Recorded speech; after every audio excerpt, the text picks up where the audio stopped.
what I'm doing today is we're just going to do, obviously, a very short positioning video. We're not in front of an x-ray machine.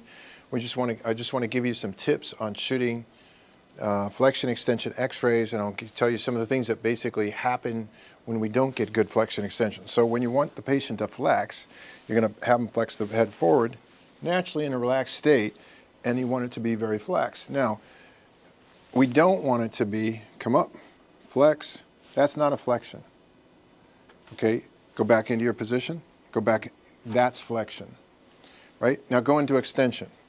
Good, so when a patient's in extension, they should be able to look up at the ceiling, right? So it should be in extension. So go here, good, that is not great extension. So the more extension you can get, now let's say the patient cannot extend like this. Let's say that there's too much pain and inflammation. If that's the case, then essentially what you want to do is wait 2 weeks, wait 4 weeks, and then shoot your flexion extension series. Now, not very many patients are going to require that. In the lumbar spine, when the patient bends forward, go ahead and just bend forward. Good, you bend forward and it forms a C shape. You want about a 45-degree angle here, and it's going to form a C shape. Now, his butt is not sticking out.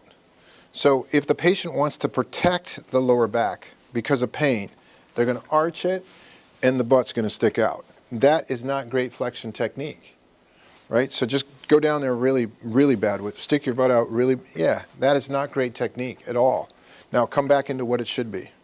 Good, that's what it should be. Extension, very easy. You're just going back. That's extension, A to P open mouth, turn, very easy shot. Open the mouth, good. Lift up, good. Perpendicular here. Patient has a spike going right through their head onto the bucky.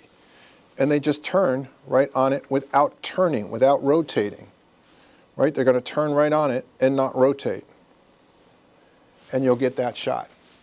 And that's what we wanted to show you as far as positioning and give you some advice on positioning patients for flexion extension studies.